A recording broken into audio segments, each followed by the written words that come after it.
দূর, তাই তো বলি যে আমার এই সংসারে চাল ডাল তেল লবণ যায় কোথায়, মাঝে মাঝে টাকা পয়সাও থাকে না। এই ফকিরের ঘরে ফকির, তুই চুরি করবি অন্য জায়গায় যা, মেয়ের বাসায় এসে কেন চুরি করিস? এই ছোট লোক, তুই খেতে পারিস না, সেটার দায়ভার কি আমরা নিব? হ্যাঁ, তুই রাস্তায় রাস্তায় ভিক্ষা করেও তো খেতে পারিস, তাহলে মেয়ের বাড়িতে এসে ভিক্ষা করাটা কি দরকার ছিল? হ্যাঁ মা, তুমি বোঝো না কেন? মেয়েকে বড়লোক বাড়িতে বিয়ে দিয়েছে কিসের জন্য? তার শ্বশুর বাড়ি থেকে যত জিনিসপত্র আছে সেগুলো চুরি করে নেওয়ার জন্য। এর জন্যই তো ওনার মেয়েকে আমার ভাইয়ের পিছনে লেলিয়ে দিয়েছিল। তুমি বোঝো না চোরের স্বভাব কি হবে? বড়লোক বাড়িতে গিয়ে ভালো মন্দ যা আছে সেগুলো চুরি করবে, আর ওনারা তো ভালো মন্দ খায় না। এর জন্যই তো আফসোস হয় মেয়ের বাড়িতে এসে ভালো মন্দ খাওয়ার জন্য। এই যে দেখো আজকে কি করেছে, চাউল চুরি করছে। এইসব কি ছোট লোকি চুরি? শেষরা চুরি আছে না সেগুলো করে, সেইগুলো করছে। লজ্জা করে না আপনার? মেয়ের শ্বশুর বাড়ি এসে আপনি চাল চুরি করছেন? লজ্জা থাকলে না এই বাড়িতে আপনি আসতেন না। আপনি কোন মুখ নিয়ে এখনো দাঁড়িয়ে আছেন? লজ্জা করছে না? বের হয়ে যান। তোমরা চুপ করো। এভাবে কেন আমার বাবার সাথে কথা বলছো? আম্মা, আমার বাবাকে চালগুলো আমি দিয়েছি। আমার বাবা চুরি করেনি, আমার বাবা চোর না। এই, তোর বাবা কি আমার সংসারে কামাই রুজি করে রেখে গিয়েছিল? এগুলো হলো আমার ছেলের কামাই। বিয়েন সাহেব, আমার মেয়ের কোনো দোষ নাই, চালগুলো আমি নিয়েছিলাম। চুপ, একদম চুপ। আমি তোর কোন জন্মের বিয়াইন? হ্যাঁ, কোন জন্মের বিয়াইন? তোর মতো একটা ফকিরকে আমি বিয়াই বানবো? কখনো না।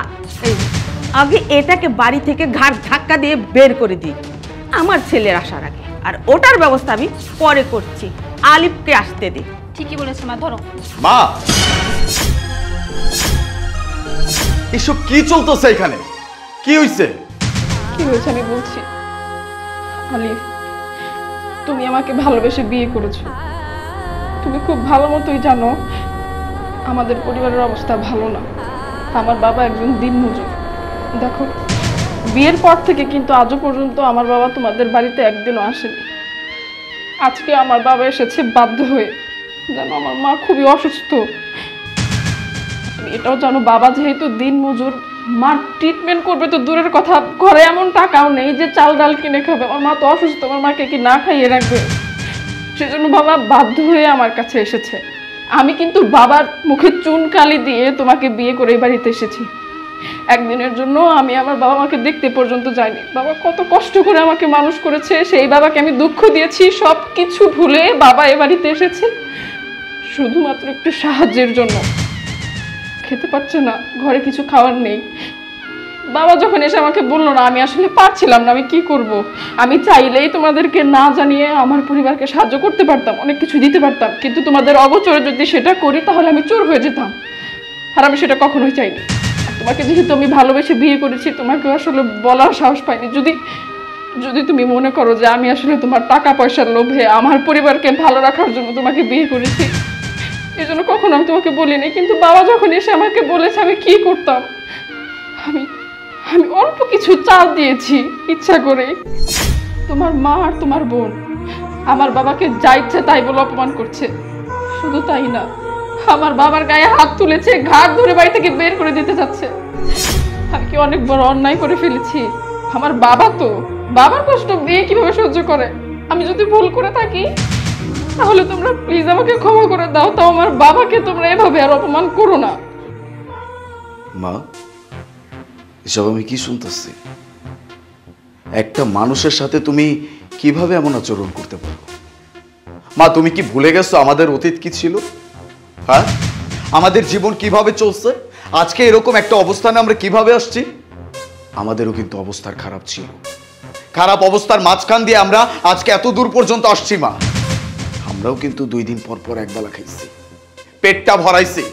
তুমি পরিশ্রম করছো, আমাকে মানুষের মতো মানুষ করছো, আর আজকে তুমি সেই দিনগুলো ভুলে গেলে? কিভাবে একটা মানুষকে তুমি এইভাবে অপমান করতে পারো? এটার এখতিয়ার তো তোমার ভিতরে নাই মা, তার ভিতরে সে হচ্ছে তোমার বেয়াই। তার সাথে তুমি এমন আচরণ কেন করতেছো?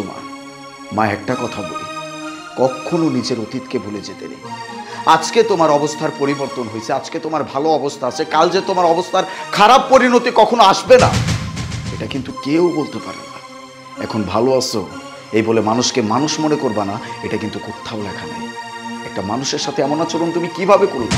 হ্যাঁ, কিভাবে করছো? মানুষ তো নিজের শত্রুর সাথেও এমন আচরণ করতে পারে না। আরে তোমার বাড়িতে আসছে, সে তোমার অতিথি, অতিথির সাথে তুমি এমন আচরণ করবা কেন? ছি, আমার ভাবতেও অবাক লাগতেছে। হ্যাঁ, এখন আমার নিজের শিক্ষার প্রতি নিজের ঘৃণা লাগতেছে যে সেই শিক্ষাগুলো তুমি আমাকে দিছো। একটা মানুষ, সে অসহায় একটা মানুষ আমাদের বাড়িতে আসছে, আর সে আমার শ্বশুর মশাই, কখনো আমার বাড়িতে আসে নাই, আজকে প্রথম আমার বাড়িতে আসছে, তাও যে কোনো অবস্থাতে আসুক না কেন, তাকে আগে তোমার আপ্যায়ন করা উচিত ছিল। তাকে আপ্যায়ন করে তার সমস্যাটা শোনা উচিত ছিল। সেই সমস্যা কিভাবে সমাধান করা যাবে এইটা নিয়ে কথা বলা উচিত ছিল, কিন্তু তুমি সেটা করো নাই। তার সাথে তুমি খারাপ আচরণ করছো, এটা আমি তোমার কাছ থেকে এক্সপেক্ট করি। জামাই বাবাজি, আমার পায়েলরে ছোটবেলা থেকে আমি কোলেপিটি করে মানুষ করছি, খুব কষ্ট করে আমি মানুষ করছি, কিন্তু কিন্তু আমার এই মায়া তোমারে ভালোবাসা তোমার বাড়ি চলে আসলো। আমি কিন্তু আসি নাই, কোনো খোঁজ খবর নেই নাই। যেই মায়া বাবের মুখে চুনকালি মাখায় চলে যেতে পারে, সেই মায়ের খোঁজ কে নেবো? এই জন্য তোমাকে বাড়ি আমি আসি নাই, কিন্তু আজ আসতে বাধ্য হয়েছি। জামাই বাবাজি, পায়েলের মার অবস্থা খুব খারাপ, বাঁচবো না, ওষুধ নাই, খাবার নাই, বাঁচবো কেমনে? আমি তো টাকা পয়সা সেইভাবে আমি কামাইতে পারি না, বয়স হয়ে গেছে। তাই উলকুল না পাইয়া ভাবলাম যে মায়ের কাছে যাই, শেষ পর্যন্ত আমার বউটারে তো বাঁচাইতে হইব। আমি আইসা পায়েলরে সব খুইলা কইলাম, পায়েলরে তোর মার এই অবস্থা, ওষুধপত্র নাই, ঘরে এক মুঠ চাইল নাই যে তোর মার মুখে এক মুঠ ভাত আমি দিব। তারপর পায়েল আমারে কইল, বাবা তোমার জামাইয়ের হুকুম ছাড়া আমি তোমারে কিছুই দিতে পারব না, মা যদি মইরাও যায় তবুও আমি আলিফের হুকুম ছাড়া কিছু দিতে পারব না, তাই আমি তোমারে কেজি খানিক চাইল দিই, আপাতত নিয়ে মায়ের দুইটা ভাত মুখে দাও। তাই ওই 1 কেজি চাইল দিয়ে আমি রওনা দিচ্ছিলাম, কিন্তু সাহেবা আমার সাথে। বাবা, আমি আপনার কাছে হাত জোর করে ক্ষমা চাচ্ছি। আমার মা, আমার বোন আপনার সাথে যে আচরণ করছে এটা একদমই ঠিক হয় নাই। আপনি প্লিজ মাফ করে দেবেন। ওদের তরফ থেকে আমি আপনার কাছে ক্ষমা চাচ্ছি। আর আবারও ক্ষমা চাচ্ছি, সেটা হচ্ছে আমি আপনার জামাই হওয়া সত্ত্বেও আপনাদের কখনো কোনো খোঁজ খবর নিইনি। এটা আমার সব থেকে বড় ভুল হয়েছে। আমি যদি আপনাদের খোঁজ খবর নিতাম তাহলে হয়তো আজকে এরকম দিন আপনাদেরকে দেখতে হতো না। আর কিছুটা ভুল আপনার মেয়ের হচ্ছে।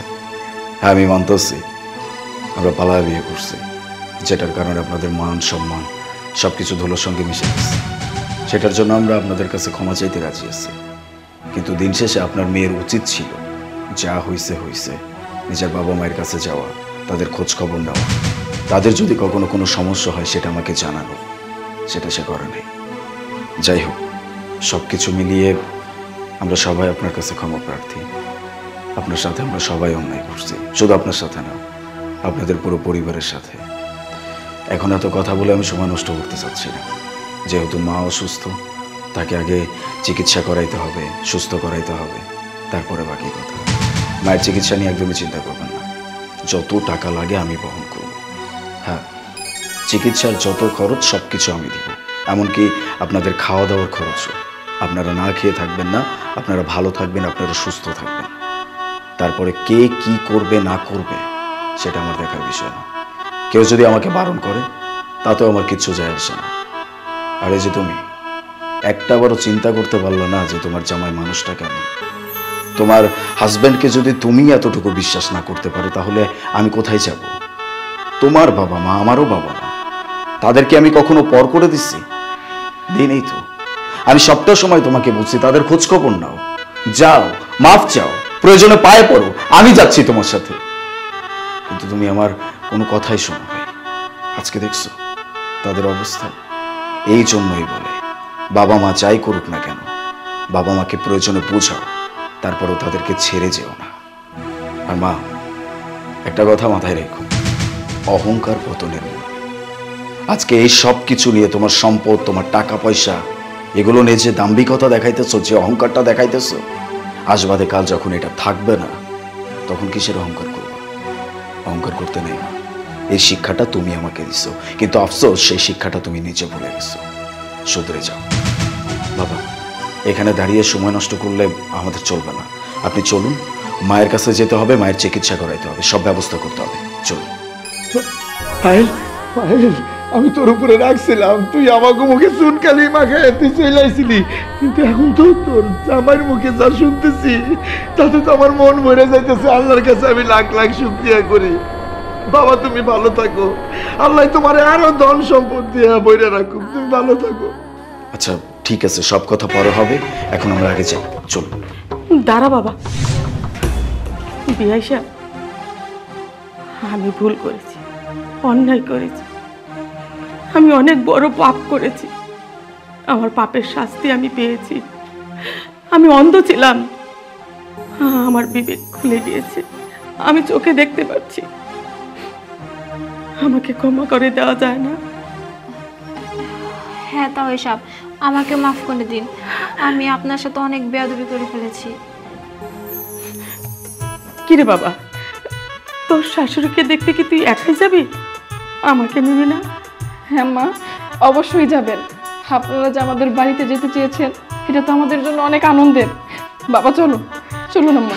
চলো, আসো।